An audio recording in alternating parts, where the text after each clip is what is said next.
ಹಾಸನ ನಗರದ ಹೊರವಲಯದಲ್ಲಿ ಇರ್ತಕ್ಕಂಥ ಬಿಟ್ಕೋಡನಹಳ್ಳಿ ಹಿಂದೂ ರುದ್ರಭೂಮಿಯಲ್ಲಿ ಸಾಂಪ್ರದಾಯಿಕವಾಗಿ ಶವಗಳನ್ನ ದಹಿಸಲು ಮರಗಳನ್ನೇ ಅತಿಯಾಗಿ ಬಳಸ್ತಾ ಇರತಕ್ಕಂಥದ್ದು ಭವಿಷ್ಯದಲ್ಲಿ ಗಂಭೀರ ಪರಿಸರ ಸಮಸ್ಯೆಗೆ ದಾರಿ ಮಾಡಿಕೊಡುತ್ತೆ. ಮರಗಳ ಈ ನಿರಂತರ ಬಳಕೆಯಿಂದ ಮುಂದಿನ 30 ವರ್ಷಗಳಲ್ಲಿ ಅರಣ್ಯ ಸಂಪೂರ್ಣವಾಗಿ ನಾಶ ಆಗೋದು ಖಚಿತ ಅಂತ ಹೇಳಿ ವೈದ್ಯರಾದಂತ ರಮೇಶ್ ಅವರು ಆತಂಕವನ್ನು ವ್ಯಕ್ತಪಡಿಸಿದ್ದಾರೆ. ಇನ್ನು ಈ ಕುರಿತು ವಿಬಿಸಿ ವಾಹಿನಿಯೊಂದಿಗೆ ಮಾತನಾಡಿರ್ತಕ್ಕಂಥ ಅವರು ಇದಕ್ಕೆ ಪರ್ಯಾಯವಾಗಿ ಎಲೆಕ್ಟ್ರಿಕ್ ಆಧಾರಿತ ವಿದ್ಯುತ್ ಶಕ್ತಿ ಆಧಾರಿತ ಚಿತಾಗಾರವನ್ನು ಸ್ಥಾಪಿಸಬೇಕು ಅಂತ ಒತ್ತಾಯಿಸಿದ್ದಾರೆ. ಕೊರೋನಾ ಅವಧಿಯಲ್ಲಿ ವಿದ್ಯುತ್ ಚಿತಾಗಾರ ನಿರ್ಮಾಣದ ಬೇಡಿಕೆಗಳು ಕೇಳಿ ಬಂದಿದ್ರು ಕೂಡ ಪ್ರಸ್ತುತ ಗ್ಯಾಸ್ ಚಿತಾಗಾರ ನಿರ್ಮಿಸಲು ಚಿಂತನೆಯನ್ನು ನಡೆಸ್ತಾ ಇರ್ತಕ್ಕಂಥದ್ದು ಇದು ಸರಿಯಾದ ಕ್ರಮ ಅಲ್ಲ ಅಂತ ಅವರು ಅಭಿಪ್ರಾಯನ ವ್ಯಕ್ತಪಡಿಸಿದ್ದಾರೆ. ಮಧ್ಯಪ್ರಾಚ್ಯ ರಾಷ್ಟ್ರಗಳಲ್ಲಿನ ಯುದ್ಧದ ಕಾರಣದಿಂದಾಗಿ ಉಂಟಾಗಿರ್ತಕ್ಕಂಥ ಗ್ಯಾಸ್ ಪೂರೈಕೆಯ ವ್ಯತ್ಯಾಸ ಮತ್ತೆ ಬೆಲೆ ಏರಿಕೆ ಅಂತ ಸಮಸ್ಯೆಗಳನ್ನ ಗಮನದಲ್ಲಿಟ್ಕೊಂಡು ಭವಿಷ್ಯದ ದೃಷ್ಟಿಯನ್ನ ಶಾಶ್ವತ ಪರಿಹಾರವಾಗಿ ನಾವು ಇದನ್ನ ಪರಿಗಣಿಸಬೇಕು ಅಂತ ಹೇಳಿದ್ರೆ ವಿದ್ಯುತ್ ಆಧಾರಿತ ದಹನ ಪ್ರಕ್ರಿಯೆಯನ್ನ ಆರಂಭಿಸ್ತಕ್ಕಂಥದ್ದು ಅತ್ಯಂತ ಅವಶ್ಯಕ ಮತ್ತೆ ಸೂಕ್ತ ಅಂಡ್ ಸರ್ಕಾರ ಮತ್ತು ಜಿಲ್ಲಾಡಳಿತಕ್ಕೆ ಇದನ್ನ ನಾವು ಮನವಿ ಮಾಡ್ತೀವಿ ಅಂತ ಹೇಳ್ಕೊಂಡಿದ್ದಾರೆ. ಹಾಸನದಲ್ಲಿ ಚಿತಾಗಾರ ಇದೆ. ಆ ಚಿತಾಗಾರದಲ್ಲಿ ಈಗಲೂ ಕೂಡ ಕಟ್ಟಿಗೆ ಇವೆಲ್ಲನೂ ಉಪಯೋಗಿಸ್ಕೊಂಡು ಕ್ರಿಮಿಷನ್ ಮಾಡ್ತಾ ಇದ್ದಾರೆ. ಬಟ್ ಡಾಕ್ಟರ್ ಹೇಳ್ತಾ ಇರ್ತಕ್ಕಂಥದ್ದು ಏನು ಅಂತ ಅಂದ್ರೆ ಎಲೆಕ್ಟ್ರಿಕ್ ಚಿತಾಗಾರವನ್ನ ಯಾಕೆ ಬಳಸ್ಕೊಂಬಾರ್ದು ಅಂತ.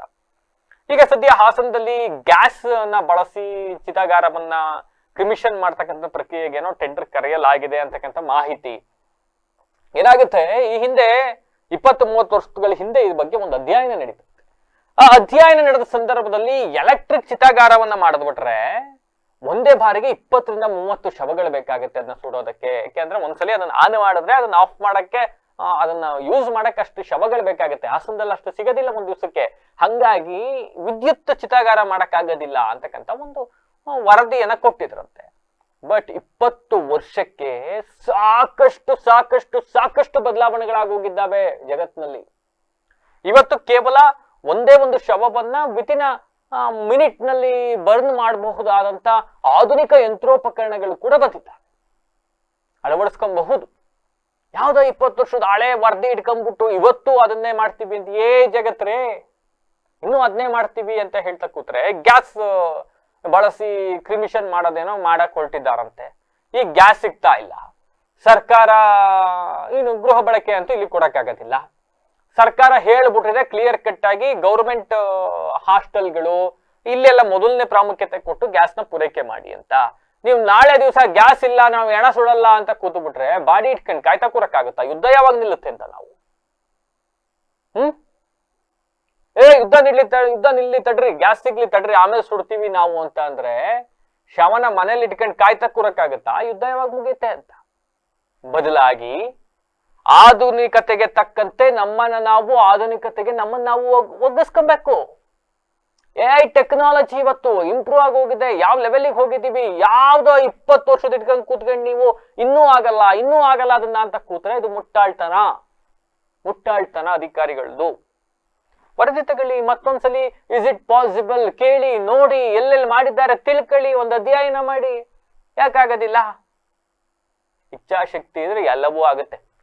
ಹಾಸನದ ಮಹಾನಗರ ಪಾಲಿಕೆಯ ಆಯುಕ್ತರಾಗಿರಬಹುದು, ಶಾಸಕರಾಗಿರಬಹುದು, ಜಿಲ್ಲಾಧಿಕಾರಿಗಳಾಗಿರಬಹುದು, ಈ ಬಗ್ಗೆ ಒಂದಿಷ್ಟು ಆಲೋಚನೆ ಮಾಡಿ ಜನಸ್ನೇಹಿಯಾಗಿ ಏನ್ ಮಾಡಬಹುದು ಅದನ್ನು ಮಾಡಿ. ಸ್ನೇಹಿತರೆ, ಹಿಂದೂ ರುದ್ರಭೂಮಿ ಹಾಸನಲ್ಲಿ ಇರ್ತಕ್ಕಂತಹ ಹಿಂದೂ ರುದ್ರಭೂಮಿ ಬಿಟ್ಕನಹಳ್ಳಿ ಇರೋ ಪಕ್ಕದಲ್ಲಿ ಬೈಪಾಸ್ ರೋಡ್ ಪಕ್ಕದಲ್ಲಿ ಇದೆ. ಹಿಂದೂ ರುದ್ರಭೂಮಿ ಅಂತಕ್ಕಂಥದ್ದು, ರುದ್ರಭೂಮಿ ಅಂದರೆ ಒಂದು ಹಿಂದೂಗಳ ಪಾಲಿಗೆ ಒಂದು ಪವಿತ್ರವಾದ ಕ್ಷೇತ್ರ. ಅದು ಶಿವನ ವಾಸಸ್ಥಾನ. GOD ಅಂತ ನಾವೇನು ಹೇಳ್ತೀವಿ, ಗಾಡ್, GOD ಜನರೇಟರ್, ಆರ್ಗನೈಸರ್ ಮತ್ತು ಡೆಸ್ಟ್ರಾಯರ್ ಅಂತ. ಹಾಗೆ ಹೇಗೆ ಒಂದು ಮನುಷ್ಯನ ಕಡೆಯ ಒಂದು ಕ್ರಿಯೆನ ಮಾಡ್ತಕ್ಕಂಥ ಸ್ಥಳ ಈ ರುದ್ರಭೂಮಿ. ಹೆರಿಗೆ ವಾರ್ಡಲ್ಲಿ ಹೇಗೆ ಮನುಷ್ಯ ಜನ್ಮ ನೀಡ್ಕೊಂಡು ಭೂಮಿಗೆ ಬರ್ತಾನೋ, ಈ ರುದ್ರಭೂಮಿಯಿಂದ ಈ ಭೂಮಿನ ಬಿಟ್ಟು ಹೋಗ್ತಾನೆ. ಇದು ಒಂದು ಪವಿತ್ರವಾಗಿರ್ತಕ್ಕಂಥ ತಾಣ. ಹಿಂದಿನ ಕಾಲದ ಅನೇಕರು ಕೆಲವರು ಡೆಡ್ ಬಾಡಿನ ಹೂಣ್ತಾರೆ, ಕೆಲವರು ಸುಡ್ತಾರೆ. ಹೂಣೋರಿಗೆ ಜಮೀನು ಇರುತ್ತೆ, ಅವರು ಮಾಡ್ಕೊತಾರೆ. ಆದರೆ ಸುಡ್ತಕ್ಕಂಥವ್ರಿಗೆ ಇಲ್ಲಿ ತನಕ ಸಾಮಾನ್ಯವಾಗಿ ಮುಂಚೆ ಎಲ್ಲನೂ ಕಟ್ಟಿಗೆನಲ್ಲಿ ದಹನ ಕ್ರಿಯೆನ ಮಾಡೋರು. ಈಗ ಕಾಲ ಬದಲಾವಣೆ ಆಗಿದೆ. ಏಕೆಂದರೆ ಜನಸಂಖ್ಯೆ ಏರ್ತಾ ಇದೆ, ಪರಿಸರ ನಾಶ ತುಂಬ ಆಗ್ತಾಯಿದೆ, ಕಾಡುಗಳ ನಾಶ ಆಗ್ತಾಯಿದೆ, ಅದ್ರ ಮೂಲಕ ಪರಿಸರ ನಾಶನ ಆಗ್ತಾಯಿದೆ. ನಾವು ಮುಂದೇನೂ ಕೂಡ ಯೋಚನೆ ಮಾಡಬೇಕಾಗುತ್ತೆ. ಮುಂದಿನ 30 ವರ್ಷ 50 ವರ್ಷ ಹೀಗೆ ಕಟ್ಟಿಗೆನಲ್ಲೇ ನಾವು ದಹನ ಕ್ರಿಯೆ ಮಾಡ್ತಾ ಹೋದರೆ ಅದನ್ನು ಕಟ್ಟಿಗೆನ ಪೂರೈಸೋಕ್ಕೆ ಸಾಧ್ಯನಾ ಅನ್ನೋ ಪ್ರಶ್ನೆ ಬರುತ್ತೆ. ಇದಕ್ಕೆ ಪ್ಯಾರಲಲ್ ಆಗಿ ಒಂದು ವಿದ್ಯುತ್ ಶಕ್ತಿ ಪೂರಕವಾಗಿರ್ತಕ್ಕಂತಹ ಚಿತಾಗಾರನ ಹಾಸನದಲ್ಲಿ ಆರಂಭ ಮಾಡಬೇಕು ಅಂತ. ಇದು 5-6 ವರ್ಷದ ಹಿಂದೆ ಕೋವಿಡ್ ಬಂದಾಗ ಬಹಳ ಕೆಟ್ಟದಾಗಿ ಒಂದು ಮನುಷ್ಯರ ನಿಧನ ಆಗಿರ್ತಕ್ಕಂಥ ವ್ಯಕ್ತಿಗಳ ಒಂದು ಅಂತಿಮ ಕಾರ್ಯ ನಡೆದು ನಾವೆಲ್ಲ ನೋಡಿದ್ವಿ. ಆ ಸಮಯದಲ್ಲೇ ಒಂದು ವಿದ್ಯುತ್ ಚಿತಾಗಾರ ಮಾಡಿ ಅಂತಕ್ಕಂಥ ಒಂದು ಕೂಗು ಹಾಸನದಲ್ಲಿ ಬಂದಿತ್ತು. ಕಾರಣಾಂತರದಿಂದ ಅದು ಆಗಲಿಲ್ಲ. ಈಗಲಾದರೂ ಕೂಡ ಮಾಡಲಿ ಅಂತಕ್ಕಂಥದ್ದು ನಮ್ಮೆಲ್ಲರ ಒಂದು ಬಯಕೆ.